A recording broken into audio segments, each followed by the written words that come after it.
Imagine por um momento poder desvendar segredos da vitalidade e da transformação. No capítulo chamado O Elixir dos Filósofos, entramos num universo onde os antigos alquimistas acreditavam ter descoberto uma substância capaz de realizar maravilhas, o elixir.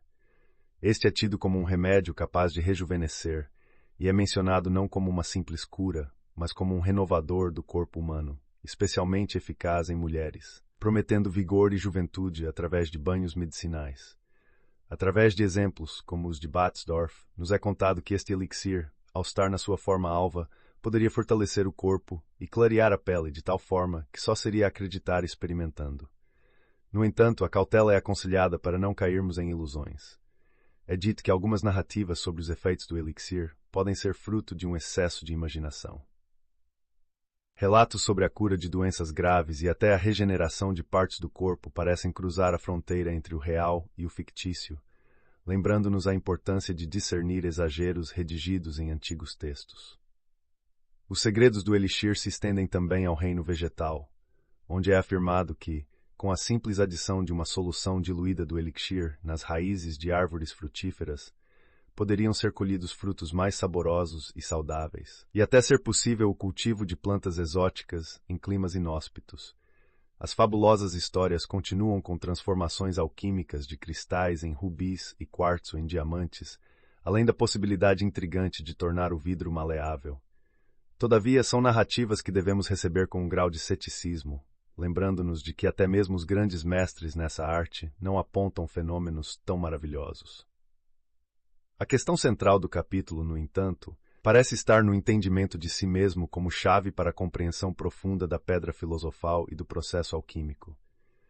Nosce-te ipsum, conhece-te a ti mesmo, é o lema reiterado, enfatizando a conexão entre a busca interior e a transformação exterior.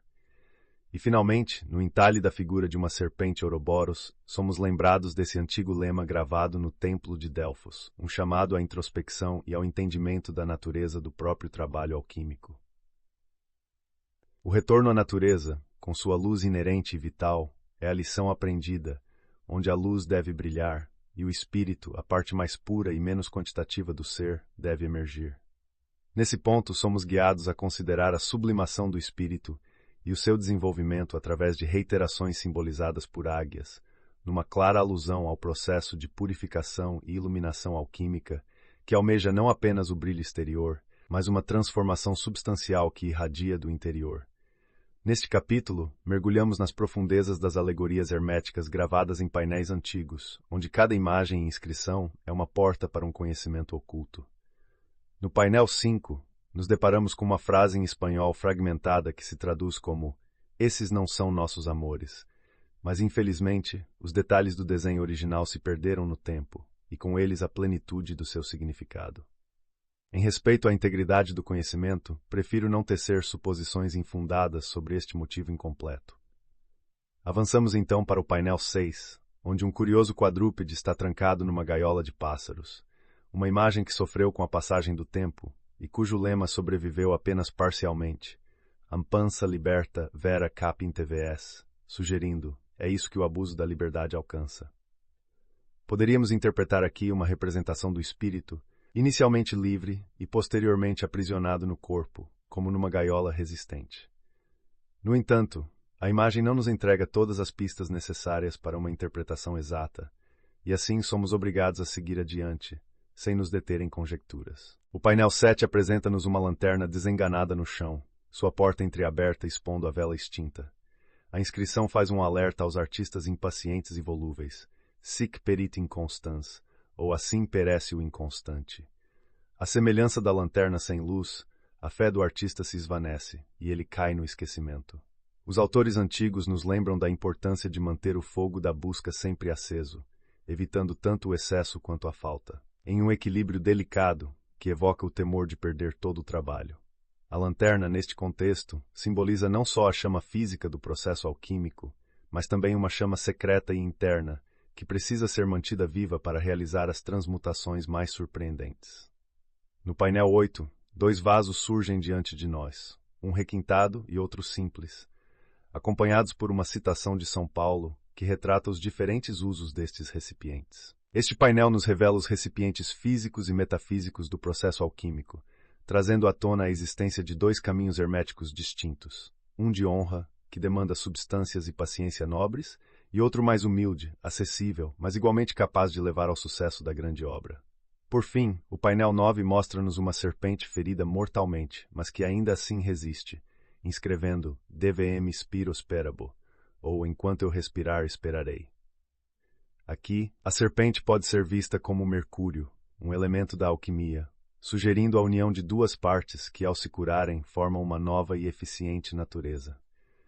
Tal como o mercúrio filosófico, que mantém suas qualidades excepcionais se conservado longe da luz e do ar, somos lembrados da importância de manter viva a chama da esperança e da constância no caminho hermético.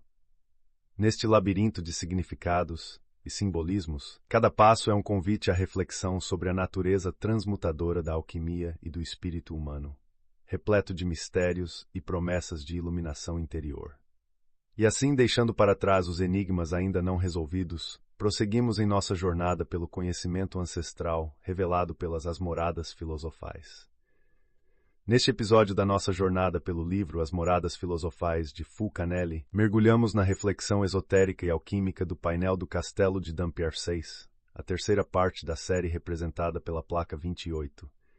Neste painel somos confrontados com um enigma. Uma pedra de amolar aguarda o amolador, acompanhada por um lema desconcertante que questiona: é o discípulo superior ao mestre? Um questionamento que, à primeira vista, parece fora de contexto. Mas, claro, isso é apenas a superfície do que Fulcanelli quer transmitir. Na verdade, somos guiados a entender que esta imagem representa algo muito além de um simples ofício. A pedra de amolar, circular e cíclica, é emblemática do processo alquímico, representando o solvente filosófico, sem o qual nada pode começar. É uma referência à primeira matéria, ou mercúrio, que com a adição da semente metálica possa levar a natureza a completar o que por si só não pode finalizar. O verdadeiro mistério começa aqui. O aluno, que é o mercúrio, e o mestre, que é o enxofre ativo do metal dissolvido, trabalham juntos. Eles são distintos, mas em momento algum o discípulo supera seu mestre, ainda que eventualmente ambos se tornem iguais na grande obra. Passando ao segundo painel, encontramos a cabeça de Medusa, sinônimo de sabedoria e prudência. Com sua expressão severa e serpentes encaracoladas como cabelos, ela serve como um guardião do conhecimento oculto. Medusa, ou Górgona, como também é conhecida, representa aqui a filosofia natural, expondo o poder e a magnitude do conhecimento esotérico. No terceiro painel, um mistério é retratado de forma ardente, um braço humano consumido pelo fogo sobre um altar.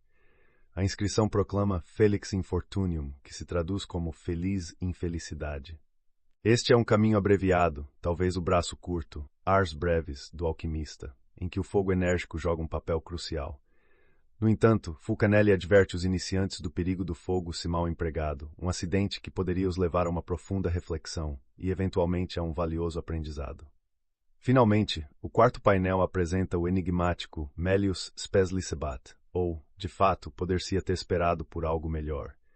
Aqui, a imagem do fruto maduro e o sulfur, dos sábios, o ouro filosófico, realça a ideia de que, embora o alcance da transmutação seja possível, a verdadeira pedra filosofal ainda está além do alcance.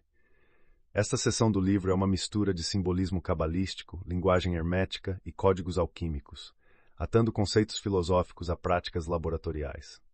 Através da análise de Fulcanelli, observamos como o mundo material e o mundo espiritual se entrelaçam na busca do alquimista por sabedoria superior. Cada imagem, cada frase codificada é uma peça no vasto quebra-cabeça da alquimia, onde o verdadeiro significado muitas vezes repousa nas profundezas do entendimento simbólico e do próprio ser. Imagine-se na pele de um aprendiz alquimista, companheiros de aventura, em busca do elixir da vida. Eis que chegamos à parte onde a tenacidade do alquimista é testada ao extremo. Após 150 dias de trabalho árduo, ele deve reconhecer que o enxofre produzido não lhe trará o resultado desejado rapidamente. É o momento de retomar, de iniciar um novo ciclo de experimentos, enfrentando um ano inteiro, talvez mais, em busca da pedra filosofal. Desânimo? Jamais. Persistência é o lema do alquimista, que almeja ver a maturação perfeita de seu trabalho, ciente dos numerosos equívocos possíveis e da complexidade que é mestrear o mercúrio, elemento crucial e capaz de enganos múltiplos. Lançando luz sobre o quadro 5, assistimos a dois peregrinos, símbolos nítidos do Mercúrio, cruzando caminhos em frente a uma igreja. A consternação de um deles ao compreender algo precioso, tarde demais, reflete a dor do alquimista, quando percebe a essencialidade do Mercúrio, que ele teve à sua disposição, sem nunca compreender seu valor real na transmutação alquímica em busca da água misteriosa. Passamos ao sexto quadro, e aqui nos deparamos com 3 árvores, 2 secas e uma plena de vitalidade. Este painel nos faz refletir sobre o método analógico, a base da alquimia, onde o que se aplica ao reino vegetal também se traduz ao mineral. As árvores mortas alimentam a sobrevivente, a herdeira que carrega consigo a vitalidade e substância dos caídos, uma metáfora da criação da pedra dos filósofos, que nasce da destruição de 2 corpos, metálico e mineral. Este novo corpo unifica os 4 elementos essenciais, equilibrando calor, frio, secura e umidade. O 7º quadro nos apresenta o Labirinto de Salomão, um artefato simbólico que ilustra a dura jornada do alquimista em seu laboratório, um percurso tão indecifrável quanto o grande trabalho. Apenas o conhecimento da matéria e a utilização correta do fogo permitem que o filósofo encontre uma saída deste labirinto quase intransponível. No 8º painel, surge uma proclamação de posse celestial. Mas seria isso arrogância ou esperança? A verdade se apresenta mais como um reconhecimento da influência do espírito sobre a matéria, o poder de elevar o pensamento humano para compreender o divino. Finalmente, ao observar o 9º quadro, entramos no estágio lunar da obra, uma fase de transição, onde a prata é o alvo. Este processo, simbolizado pelo crescimento do crescente lunar até completar um disco perfeito, reflete o avanço da matérias para uma fixação e secura que indica o término da grande obra em sua etapa branca. Se o alquimista escolhe não prosseguir, ele pode fortificar ainda mais a pedra por meio de reiterações até atingir a saturação. Essa intrincada sequência é um relato simbólico da jornada hermética, repleta de retrocessos, realização e a constante busca pelo transcendente através da perfeição da matéria. Um caminho que não é apenas sobre a transmutação de metais, mas uma profunda metáfora sobre a transformação do próprio ser. No coração da alquimia, onde os segredos do grande trabalho se desdobram, encontramos afirmações sobre o delicado processo de transformação da matéria. Neste estágio avançado, na busca pela perfeição do trabalho, o cuidado em não perturbar o vaso e a importância do controle da temperatura são essenciais. As etapas empregam a sabedoria dos antigos mestres, como a substituição do enxofre branco pelo fermento vermelho, uma nuance técnica que indica um conhecimento aprofundado das operações filosofais. Avançamos para o Castelo de Dampierre, onde somos confrontados com o simbolismo inerente ao imaginário alquímico. A imagem de uma rocha resistindo furiosamente às ondas atemporais remete ao valor filosófico da constância no perigo.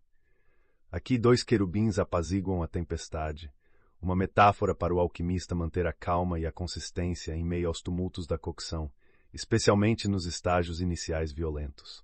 Essa constância se reflete na união dos elementos alquímicos, terra, água, ar e fogo, e nos princípios físicos, sal, enxofre e mercúrio. Estes últimos atuam como pilares na formação da pedra filosofal, onde o sal, um mediador crucial, favorece a junção do enxofre e do mercúrio, elementos naturalmente antagonistas. A pacificação desses elementos é um aspecto chave para a criação da pedra e a ilustração da persistência do sal, oferecendo-se como alimento para o crescimento do jovem rei hermético. Esse trecho do livro ainda alude a um reclamo histórico e cultural.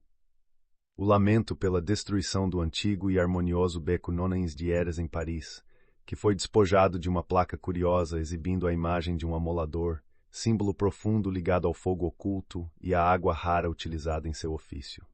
Os painéis do Castelo de Dampierre, abordados no trecho, revelam, portanto, uma profunda relação entre os rigores técnicos do trabalho alquímico e os valores filosóficos encarnados na arte e na história.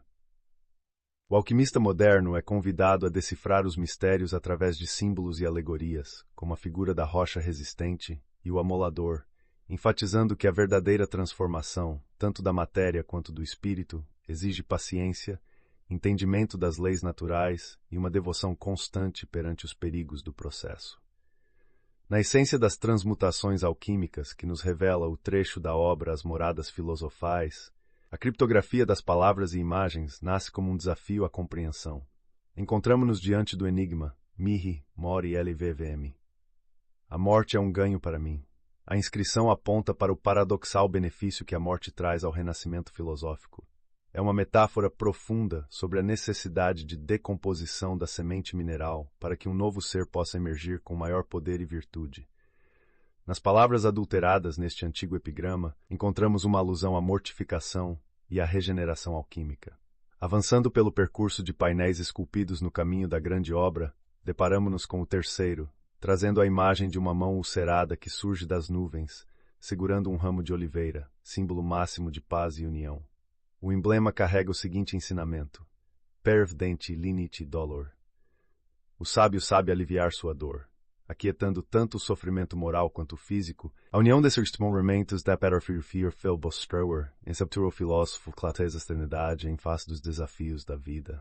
Em um diálogo constante entre a sabedoria milenar e as dores humanas, um manuscrito iluminado da alquimia elogia a medicina dos sábios, o elixir, por sua capacidade de cura de doenças físicas e promoção de um equilíbrio mental. É um tributo à capacidade transformadora e libertadora do conhecimento que, como um bálsamo universal, promove bem-estar e prosperidade. O próximo símbolo essencial que encontramos, no painel 4, é o da serpente que devora a própria cauda. Associado ao Ouroboros grego, figurativo da união absoluta e da eternidade, ele plasma o ideal de totalidade, onde cada ponto conecta-se criando um equilíbrio perfeito, marcando tanto um início quanto um fim, amicitia, amizade. E aqui o ensinamento transborda para além dos contornos físicos e tangíveis da alquimia, entrando nas esferas metafísicas do infinito e da perenidade. O painel seguinte, infelizmente, revela-se fragmentado, apenas as letras incoerentes sobrevivem na pedra desgastada. Por fim, o sexto painel oferece um vislumbre de luz no vasto mar da escuridão. LEVs. A luz resplandece nas trevas, o elemento aquoso transfigura-se num mar estrelado, simbolizado por um astro com 6 raios. A imagem ilustrativa expressa o processo pelo qual o caos escuro dá luz à quintessência radiante, a estrela marinha que representa o mercúrio preparado pelos filósofos. Essa jornada não só desdobra a matéria bruta em manifestações de brilho e vitalidade, como também revela aos iniciados as assinaturas celestiais necessárias para a obtenção do preparado mercúrio.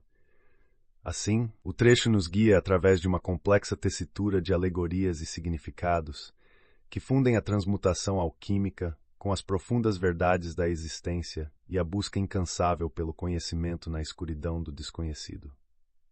Em nossa jornada pelo fascinante mundo da alquimia, chegamos a um ponto onde a luz da sabedoria ilumina as sombras da ignorância.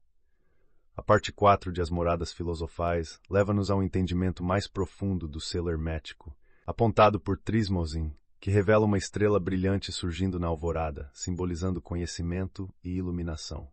Nicolas Valois expande essa ideia, aprofundando-se na metáfora de um mar, representando todo o trabalho alquímico onde o corpo é transmutado em água, a partir da qual ele originalmente veio, orientado pela estrela guia da sabedoria, que também guiou os reis magos até o nascimento de Cristo. Baron Tschudi, em sua obra, relaciona essa estrela com um emblema maçônico, refletindo a ideia de que a natureza, embora não seja visível, opera visivelmente através de um espírito universal. No painel 7, encontramos a imagem marcante de uma mulher plantando sementes sob uma árvore frutífera, representando a persistência e a simplicidade na imitação dos processos naturais. Este painel é um convite ao artista, ao alquimista, para resistir às tempestades de erros e persistir no caminho seguindo o método utilizado, rejeitando processos sórdidos e enganosos. A alquimia é comparada à agricultura celestial, cada planta com sua semente, cada metal com seu núcleo. O desafio está em extrair essa semente metálica, purificá-la e implantá-la em um solo adequado. Assim como o agricultor dedica-se à preparação do solo, o alquimista deve se esforçar ainda mais em preparar o território para a semeadura alquímica. O painel 8 traz o simbolismo de um escudo circular, acompanhado de um lema espartano sobre coragem e perigo. É um aviso ao alquimista que inicia a obra sobre o perigo real de enfrentar o velho dragão, uma tarefa que pode levar à ruína ou à vitória, dependendo da habilidade do desafiante em usar as armas corretas, seja a lança e o escudo ou a cruz, um símbolo ainda mais poderoso de triunfo. Por fim, no painel 9 temos uma flor campestre, cuja inscrição na faixa foi apagada pelo tempo ou condições adversas. Este painel faz eco aos painéis anteriores e, em face da ausência de texto específico, nos remete à importância do sol e do crescimento orgânico, mas nos abstemos de interpretações adicionais para evitar desvios e equívocos. A ligação entre a natureza e a alquimia nunca foi tão expressiva. A verdadeira arte alquímica está na habilidade de desvelar o segredo do mercúrio, de seguir analogias e de se engajar na árdua preparação, tanto da substância quanto do espírito, para transformar o comum em excepcional. Essa é a verdadeira mensagem embutida no painel 7 a 9 do livro As Moradas Filosofais de Fulcanelli, uma narrativa que desafia o alquimista a ser o agricultor, o guerreiro e o sábio em sua busca pela pedra filosofal. Adentrando nas profundezas das As Moradas Filosofais de Fulcanelli, chegamos ao 8º painel do Castelo de Dampierre, onde nos deparamos com representações alegóricas que escondem significados profundos da alquimia. Neste trecho, Fulcanelli apresenta a imagem de um vampiro cornudo e cabeludo como símbolo da substância mineral primeira encontrada nas minas, utilizada pelos alquimistas na busca pela pedra filosofal. Por mais repulsiva que essa imagem possa parecer, com sua associação a demônios e monstros, é nela que reside o segredo para o solvente universal, o grande Alcahest. Esse vampiro representa o servo leal e o sal da terra, capaz de atrair o verdadeiro sangue dos metais, essencial para a transmutação alquímica. Fulcanelli destaca o equívoco comum naquela época, e talvez ainda no nosso tempo, de que o solvente universal fosse líquido e passível de ser obtido por meras fórmulas. Ele refuta essa noção, afirmando que essa primeira matéria é sólida e só pode ser extraída por um processo de purificação e sublimação, um tema que gerou debates acalorados no século XVII.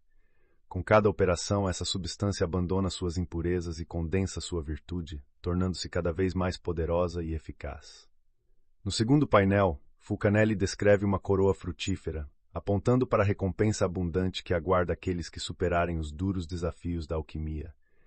Ele nos diz que é uma batalha árdua e contínua, comparável àquelas travadas pelos cavaleiros em busca do Jardim das Hespérides. Essa luta, no entanto, não é física, mas sim uma representação da interação entre os princípios do enxofre e do mercúrio, simbolizados pelo salamandra e pelo remora. Esses dois seres, um ardente e outro frio, combatem incansavelmente até que um prevaleça, simbolizando a dinâmica alquímica crucial do processo.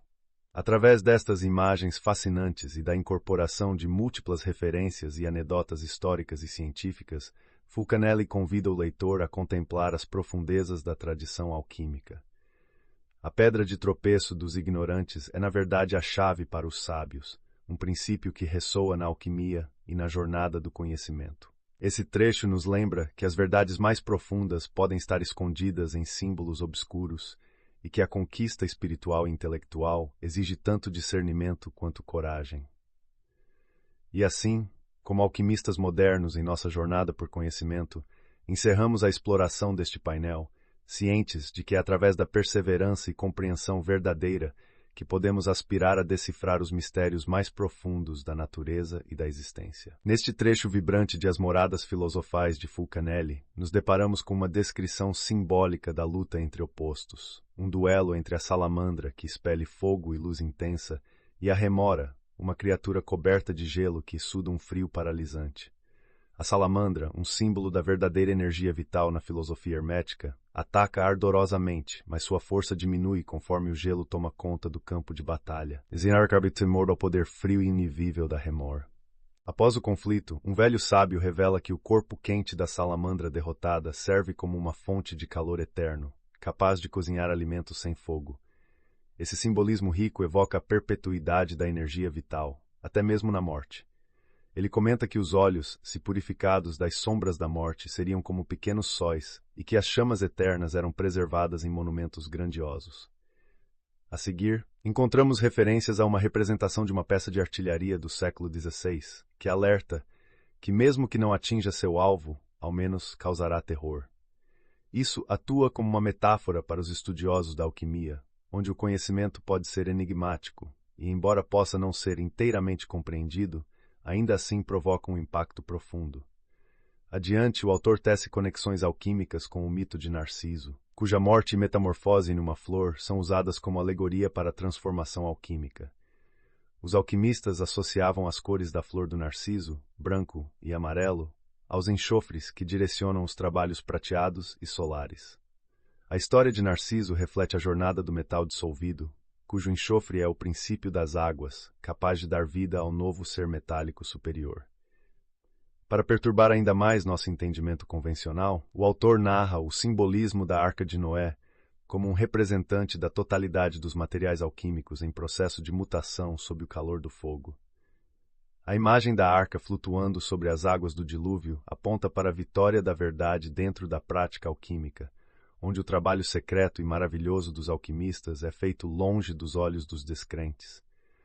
A arca também simboliza o nascimento de novos corpos e seres regenerados das trevas, marcando o início de uma nova era de conhecimento e realização. Neste complicado jogo de imagens e simbolismos, Fulcanelli tece uma rica tapeçaria que revela os mistérios da alquimia e da transformação espiritual, onde opostos se enfrentam. A verdade eterna é escondida sob a superficialidade do material, e cada elemento carrega consigo uma profundidade de significado que vai além de sua aparência física. A prova da verdade e da sabedoria encontra-se oculta nas alegorias e nos segredos bem guardados da alquimia, desafiando o alquimista a decifrar e a dar vida aos princípios adormecidos dentro dos metais e de si mesmo. Na quarta parte do livro As Moradas Filosofais, estamos diante de um verdadeiro espetáculo alegórico. Painel após painel, Fulcanelli tece com palavras um tapete de imagens carregadas de simbolismo alquímico, misturando arte e ciência em cada cena descrita. Esses momentos não são aleatórios. Cada um deles possui um significado profundo, transmitindo etapas essenciais da obra-prima dos alquimistas, a Magnum Opus. Adentramos então no painel 6, onde uma mulher se ajoelha ao pé de um túmulo adornado com a palavra Taiassis e o verso Virtude jaz vencida inscrito numa faixa. Não é uma cena de derrota comum, mas uma representação da moralidade e do processo alquímico, onde o enxofre, ou o ouro dos sábios, aguarda sob a pedra a decomposição de seu corpo perecível. Esta é uma mortificação simbólica, preparando caminho para a libertação do fogo interior, ou o Espírito de Deus, que se move sobre as águas, culminando na formação de um novo corpo. Seguimos para o painel 7, exibindo uma pomba em voo com um ramo de oliveira no bico, sob a inscrição: Se o destino te chama a isso. Esse é um indicativo do verdadeiro caminho a ser seguido na alquimia, sugerindo que, assim como no relato do dilúvio universal, a presença de uma cor, neste caso o negro simbolizado pelo corvo, precede a chegada da pomba com a folha de oliveira, anúncio de paz e da união dos elementos na realização da obra alquímica. O painel 8 nos apresenta dois antebraços emergindo das nuvens em um aperto de mãos, com o lema Recebe minha palavra e dê-me a sua. Este painel representa o elemento água na alquimia e fala de união, mas também destaca uma advertência. O mercúrio filosófico por si só não é suficiente.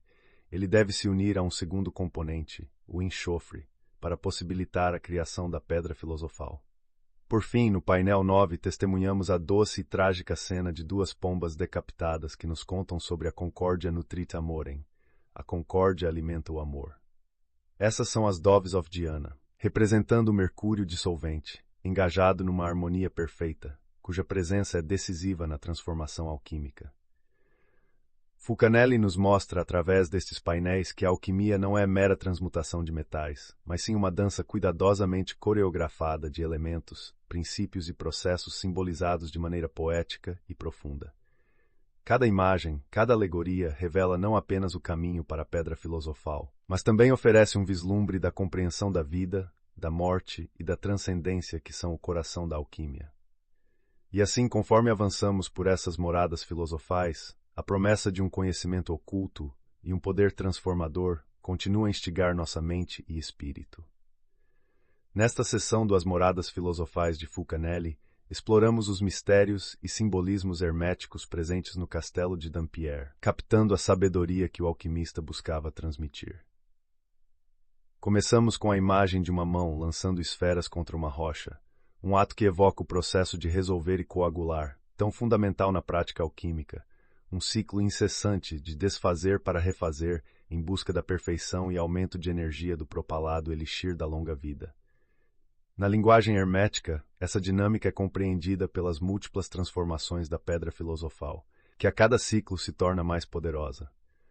Contudo, Fulcanelli adverte que, na prática, perseguir essa potencialização indefinidamente, especialmente para fins medicinais ou na transmutação de metais, pode ser imprudente, com a sétima reiteração sendo muitas vezes o limite prudente.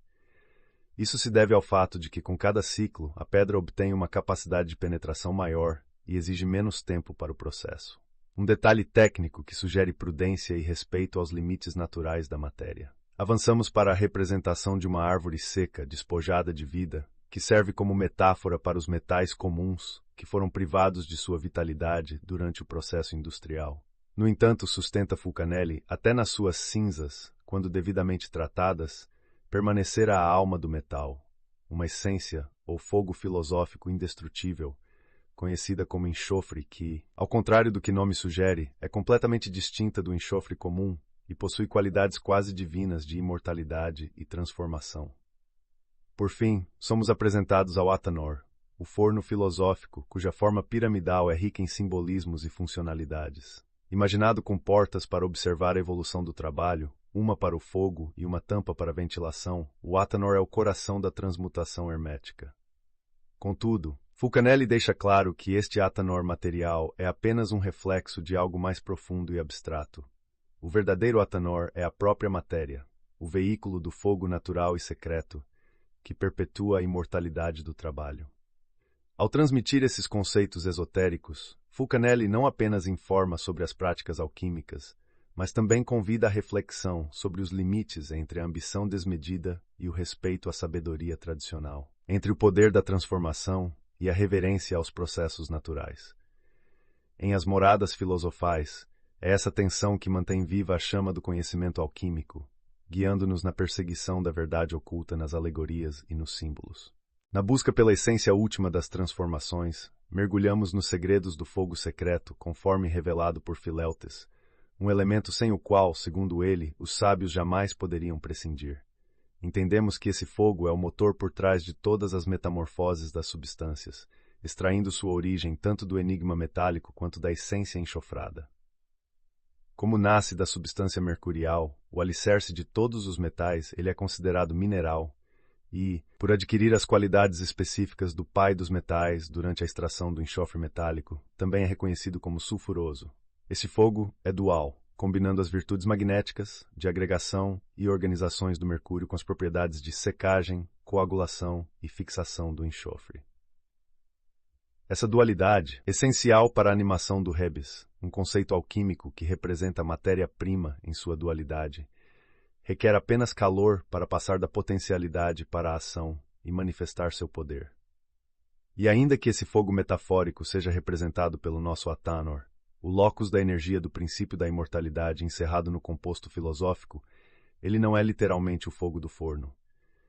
Esse fogo dúplice, como descreve Filaletes, é o eixo central da arte, propulsor do movimento da roda alquímica, constantemente buscando converter estruturas moleculares num ciclo simbolizado pela roda da fortuna e o Ouroboros. Toda essa terminologia pode parecer obscura, mas é uma maneira poética de dizer que, através deste processo alquímico, a matéria é destruída, mortificada e então recomposta em uma nova forma, ascendendo com a ajuda de multiplicidades à perfeição do fogo puro, escondido sob a figura do fênix imortal. Sic itur ad astra, ou assim se alcança a imortalidade. Da mesma forma, o alquimista, servidor fiel da natureza, eleva-se com o conhecimento sublime, alcançando a nobreza, o respeito dos seus pares, o reconhecimento dos irmãos e uma honra ainda maior que toda a glória mundana, ser um dos discípulos de Elias. No painel 4 encontramos um vaso de argila comum, com sua inscrição profetizando que ele deve se abrir por si só e revelar por sua destruição a conclusão do que contém, simbolizando que apenas através de sua autodestruição o vaso nos mostra a plenitude do trabalho alquímico que ele encerra, em um eco ao ciclo vicioso de morte e renascimento que permeia toda a grande obra. Na busca para desvendar os segredos da transformação e criação da pedra filosofal, mergulhamos em um universo onde a paciência e o fogo são os verdadeiros mestres.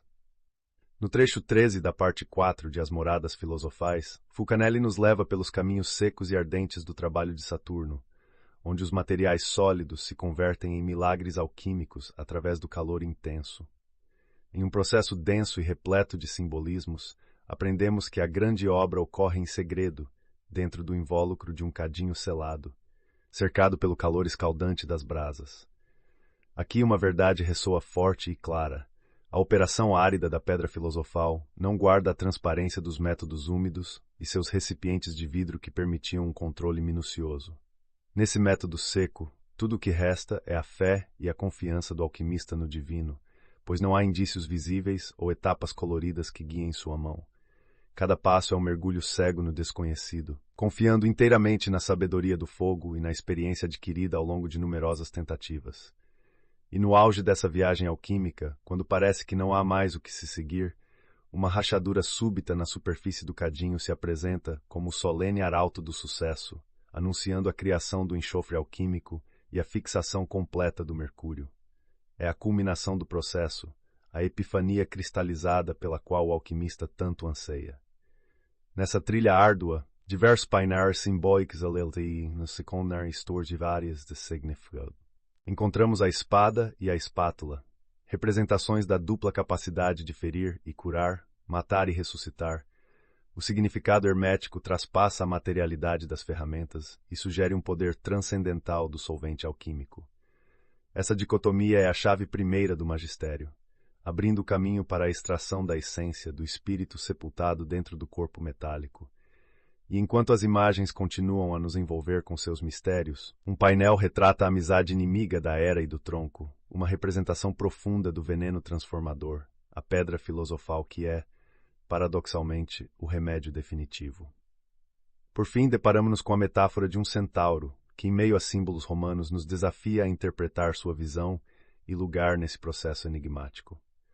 Tudo isso compõe um capítulo que é notável não apenas por sua complexidade, mas pela maneira como cada símbolo oferece pistas essenciais para aqueles que se atrevem a mergulhar nos profundos segredos da alquimia.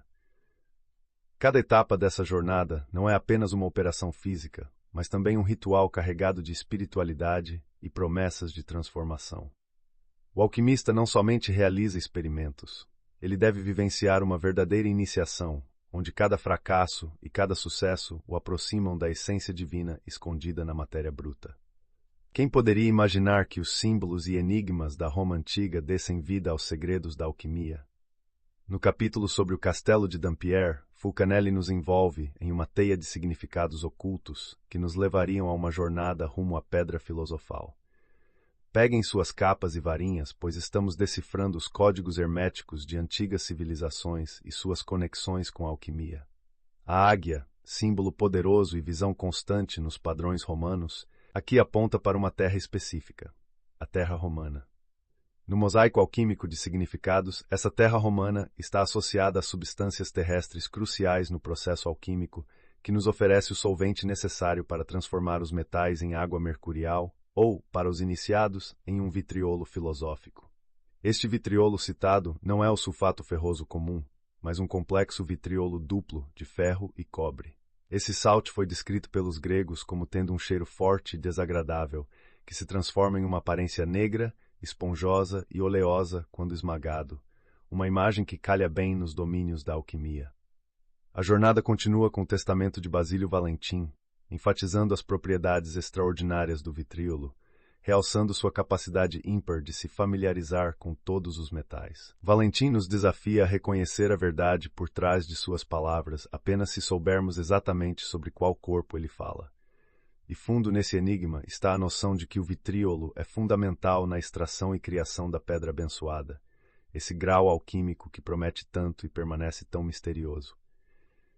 Em seguida, a intrigante alegoria do jovem gladiador combatendo abelhas numa espécie de batalha contra um enxame, simbolizando nossos esforços iniciais no trabalho hermético. Este ato simboliza a necessidade de simplificar e seguir de perto os caminhos da natureza durante todo o processo alquímico. A narrativa nos leva a um bas-relieve onde o gladiador representa o alquimista, enfrentando sozinho, um monomachos grego, a matéria. O painel sugere que devemos atacar a colmeia filosófica, que também é conhecida pelos sábios como rocha, com a espada mágica do fogo secreto para que o precioso líquido encerrado flua. E no centro desse teatro de transformações, uma eloquente referência ao Sol e à sua importância na alquimia, descrito como o pai da pedra. O Sol alquímico é distinto do ouro comum e é, junto ao Mercúrio, responsável pela geração do nosso ovo alquímico.